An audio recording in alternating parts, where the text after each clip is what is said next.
This is Heidi Laraway, and this is my final presentation for Sociology of Nutrition. Meat was not always an indicator of socioeconomic success or status in North America.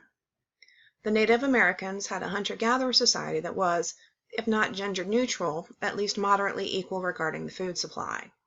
Yes, men were the hunters and responsible for the meat eaten by the group, but women and children were responsible for all other sustenance. These other forms of sustenance were considered more consistent and thus were relied on more heavily.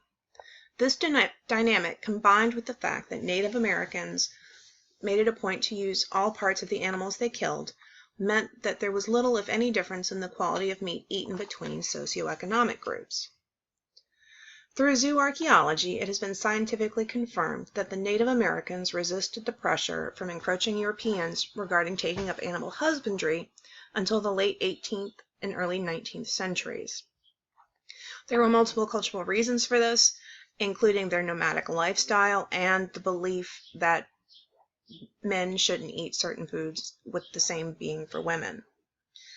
Eventually, however, white settlers forced them to cede so much land that their hunter-gatherer lifestyle was no longer sustainable, and they were forced to turn to domesticated animals for sustenance. During the 18th century, meat consumption was closely linked to socioeconomic status. African Americans who were enslaved were given meat in varying amounts. Some writings of the time suggest 3 to 4 pounds a week. Others recommend as little as a pound a week.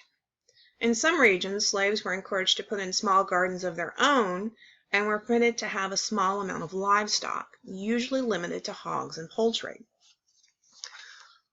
Poor whites, especially those in the backcountry areas of the South, ate very poorly. Their protein consumption was primarily limited to what game they could catch and eggs, with the occasional roasted chicken.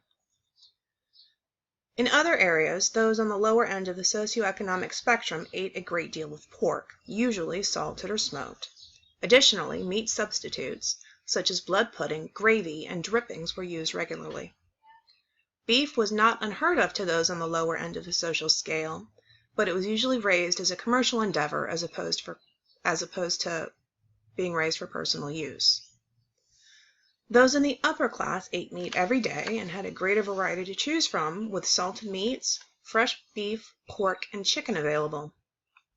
Offal and tripe were consumed and enjoyed by all during this century, regardless of socioeconomic status. 19th century meat consumption patterns were much the same as the 18th, for quite a few decades with few differences.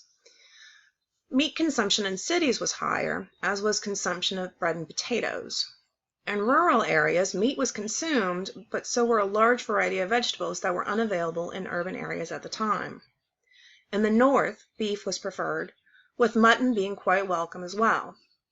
In the South, beef was rare, as cows were used for their dairy production instead.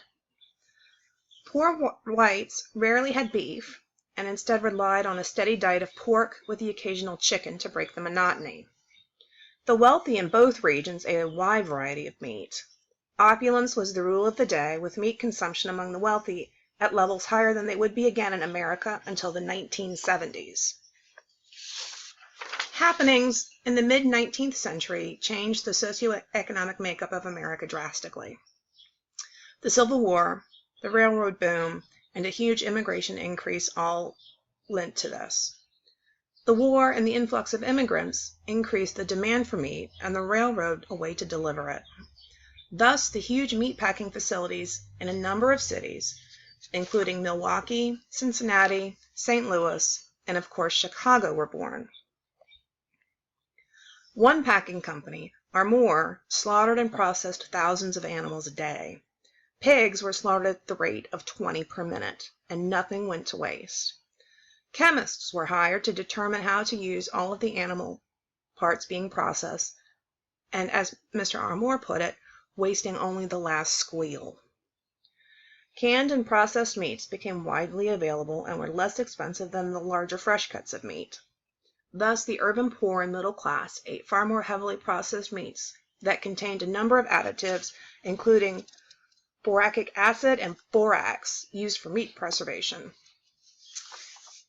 In rural areas, those lower in the socioeconomic status did better in regards to their meat consumption, as they were able to raise hogs and chickens for their personal use, although beef was still considered a luxury. Between 1849 and 1899, the processed food industry grew by 1,500%.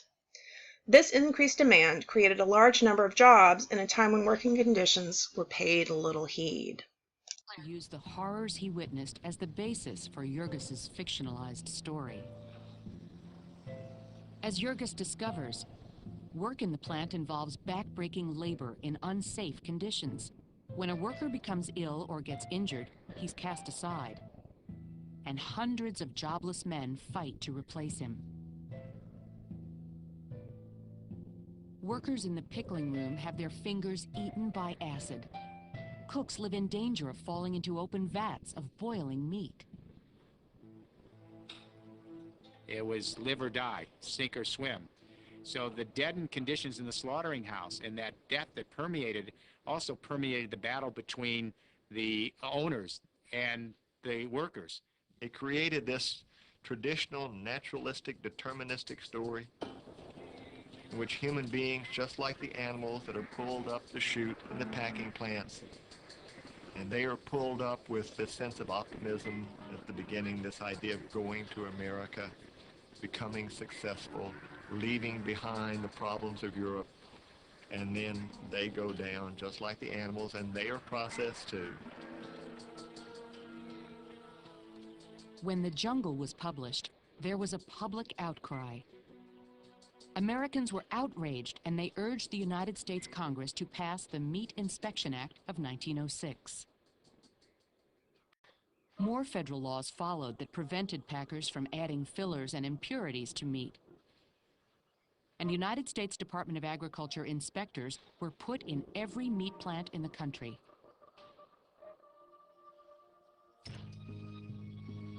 But this wasn't the reaction that Sinclair was looking for. He wanted to help the workers.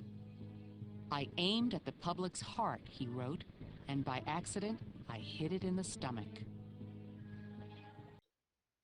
The first half of the 20th century was a time of great challenges and great change. Due to overproduction, there was a meat shortage in the first decade of this century, driving meat prices up and making good quality meat unaffordable for the urban poor. The shortage was so extreme that there were discussions in Congress and at the White House to determine what animal would be imported and bred to alleviate the crisis. Among animals considered were antelope and hippopotamuses. During World War II and the food rationing that it entailed for Americans at home, supermarkets gained a foothold in the American landscape. It was during this time that frozen foods not only gained in popularity, but exploded as they were excused from rationing. While this may not have been the birth of processed foods, as canned and dehydrated products were already available, it did signal a change in the way Americans bought and cooked their food. In the 1950s, convenience foods were embraced by large swaths of the population as the boom years followed the end of World War II saw low poverty rates, high employment rates, and a great deal of available disposable income. Freezers with the accompanying electric refrigerator became a household staple. By 1959, Americans were spending $2.7 billion annually on frozen foods. This boom did not extend to everyone, however. The rural poor especially relied heavily on the same foods that had sustained the less fortunate for generations. Meat, while not an unheard of luxury, was limited to chickens raised by those who were going to consume them and/or smoked and cured pork products. In the current era, meat is readily available for almost any budget thanks to the rise of CAFOs. CAFOs are overwhelmingly built and operated in areas with low income and minority residents. The residents are forced to live with not only the smell and the noise that these facilities create, but also the accompanying air, soil, and water pollution. These issues are complicated by the fact that many of those who live near CAFOs rely on them for employment or have family members that do. How meat is raised is only one aspect of the picture regarding the current meat production system. Those on the higher rungs of the socioeconomic ladder are able to purchase organically raised products that have been minimally processed. The middle class is able to purchase whole cuts of meat that may not be organically and sustainably raised, but are at least minimally processed. Those with low incomes are left to purchase heavily processed meat products that contain fillers, chemicals, and high levels of salt and sugar. Meat consumption as an indicator of socioeconomic status may have shifted slightly over the years, but has remained fairly constant in that those with wealth eat more varied, healthful, and reliable meat products, while those who have less do without. Thank you very much for your patience, as I'm sure at least one barking dog made it into this recording. I apologize. I have done this 75 times, it feels like, at this point. At any rate, it has been a wonderful semester. I feel I have learned a great deal from everyone, and hopefully I will see everybody at some point in the future. Have a good summer.